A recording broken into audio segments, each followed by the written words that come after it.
Repare que a partir da religião evangélica surgiu vários grupos desviados da verdade, como a Adventista do Sétimo Dia, cuja falsa profetisa se chama Ellen White, e dentre suas heresias, ela defendeu o juízo investigativo.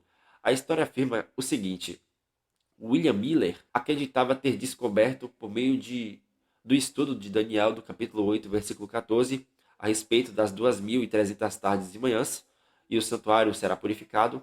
Ele entendeu, por meio desse estudo dele, que a segunda vinda de Cristo ocorreria em 22 de outubro de 1844, o evento que não aconteceu, conhecido como a Grande Decepção, abalou profundamente os seguidores de Miller, levando muitos a questionarem suas interpretações proféticas. E após essa decepção de 1844, um grupo de indivíduos começou a estudar mais profundamente a Bíblia para entender onde haviam errado. E a história vai dizer que Hiram Edson, um dos membros desse grupo, teve uma experiência que foi considerada uma visão em que ele entendeu que em 22 de outubro de 1844, Jesus não havia retornado à Terra, mas sim entrado no Santíssimo Lugar do Santuário Celestial para iniciar a purificação desse santuário.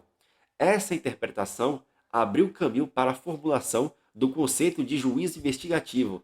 E então Ellen White defendeu essa doutrina do juízo investigativo e ainda ela disse que teve visões com relação a esta doutrina e deu mais peso para ela, irmãos. Observe que esse engano, meus irmãos, se estende até os dias de hoje no meio desse grupo desviado da verdade. Entenda que a profecia de Daniel das 2.300 tardes e manhãs não tem nada a ver com essa heresia defendida por Ellen White. As 2.300 tardes e manhãs, biblicamente falando, equivalem a 2.300 anos de fato, como ela diz. Contudo, a profecia das 2.300 tardes e manhãs se entende com a revelação dos milênios de Gênesis, e não com os anos. Porquanto, durante 6 dias, Deus falou que houve tardes e manhãs no livro de Gênesis. Os 6 dias da criação apontam para 6.000 anos, em razão de que Moisés falou: um dia para Deus é como 1.000 anos. De fato, o mundo foi criado em 6 dias literais, mas estão apontando para 6.000 anos. E quando chega o sétimo dia, o Senhor não fala, houve tardes e manhãs. E existe um motivo para o Senhor não ter dito isso. Observe que Ellen White diz que a profecia das 2.300 tardes de manhãs começou na reconstrução do templo, em Êxodo capítulo 7, e foi até 1844, onde Cristo entrou no Santíssimo do Santuário do Céu para iniciar o juízo investigativo, que é uma fase em que os registros de vida dos crentes são examinados. Ellen White ainda diz que a purificação mencionada em Daniel se refere à purificação dos registros de pecado no santuário celestial. Mas, meus irmãos, não há base bíblica para afirmar os enganos dessa mulher, pois a lei de Moisés revela que no Santo dos Santos terreno havia a Arca da Aliança, a qual prefigura o trono de Deus. E se a Arca da Aliança prefigura o trono de Deus, visto que Isaías diz que o Senhor se assenta acima dos querubins, isso já está dando a entender que a arca que tinha querubins prefigura o trono do Senhor. E isso já nos revela que, quando Cristo subiu aos céus e se assentou à direita de Deus, ele já se encontra no Santo dos Santos, que é o céu. Pois o trono de Deus está prefigurado na Arca da Aliança, ou seja, Cristo ele não entrou no Santo dos Santos em 1844. Já a profecia das 2.300 tardes e manhãs não começou com a reconstrução do templo de Esdras, capítulo 7, e acabou em 1844 para se iniciar um juízo investigativo. Mas, segundo Daniel, a profecia das 2.300 tardes e manhãs começa com o conflito do bode e do carneiro em Daniel capítulo 8, isto é, o conflito do Império Medo-Persa e da Grécia.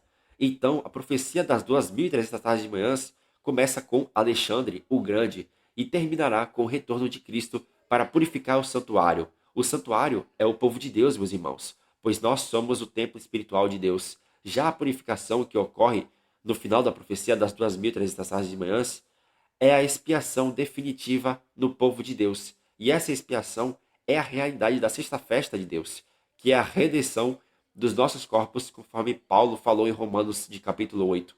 Veja que a palavra purificar no hebraico, em Daniel de capítulo 8, significa justificar, pois a nossa justificação definitiva se manifestará no retorno de Cristo em glória, porque ele nos dará a imortalidade prometida por Deus aos seus servos, os profetas. Veja que em Gênesis, o Senhor no sétimo dia não fala que houve tardes e manhãs, porque o Senhor já estava dando a entender que quando chegasse o sétimo milênio, que é o reinado do Messias, a profecia das 2300 tardes e manhãs já estará cumprida com o retorno de Cristo no sétimo milênio, porque a igreja, quando Cristo voltar, receberá a purificação definitiva de seus pecados, porque eles terão a imortalidade. E isso já nos revela que esse é o motivo pelo qual não há tardes e manhãs no sétimo dia. Já outro grupo desviado da verdade é as testemunhas de Jeová, que, embora rejeitem o ensino da Trindade, eles afirmam que Cristo é um ser criado no sentido dele ter início de dias, e ainda eles dizem que Cristo não deve ser adorado como Deus o Pai. E isso contraria a Escritura, porque a Escritura afirma que Cristo ele não tem princípio de dias e nem fim de dias, mas permanece para sempre. E as Escrituras afirmam que Cristo deve ser adorado como Pai, pois a lei diz que devemos adorar ao único Deus. Só que a palavra Deus no hebraico é Elohim, que se encontra no plural, que é deuses. E a revelação disso é que esses deuses que devemos adorar é o Pai e o Filho, que são seres distintos, que formam um único Deus pelo Espírito que compartilham. Tanto o Pai como o Filho devem ser adorados. Em 2 Samuel de capítulo 5 é dito: ao chegar Davi ao cimo, onde se costuma adorar a Deus. Nessa parte, vê-se que Deus é adorado. Só que a palavra Deus é Elohim, que é deuses. E isso revela que o Pai e o Filho devem ser adorados. Nota-se que, a respeito das testemunhas de Jeová, o Espírito de Cristo, por meio do apóstolo Paulo, havia dito o seguinte: entre estes se encontram os que penetram sorrateiramente nas casas e conseguem cativar mulherinhas sobrecarregadas de pecados, conduzidas de várias paixões que aprendem sempre e jamais podem chegar ao conhecimento da verdade. Veja que, assim como no tempo de Paulo havia falsos mestres penetrando em casas para capturar mulherinhas para o engano, assim também acontece nos dias de hoje. Observe que essas mulherinhas não são mulheres literalmente, mas são igrejas desviadas da verdade, as quais hoje as testemunhas de Jeová vão de casa em casa trazer o engano, e essas mulheres aprendem, mas nunca chegam ao pleno conhecimento da verdade, visto que estão presas no engano. E a vergonha da seita das testemunhas de Jeová não para por aí, porque o mal que eles fizeram foi tão grande que eles criaram uma própria Bíblia deles com a tradução desviada da verdade, afirmando que Cristo é um ser criado e que não deve ser adorado. Dentre os iganos da Reforma, também apareceu a doutrina do arrebatamento secreto, o pré-tribulacionismo, que fala a respeito do arrebatamento secreto antes da grande tribulação, mas é engano esse ensino, porque a palavra afirma que a igreja só será arrebatada depois da grande tribulação.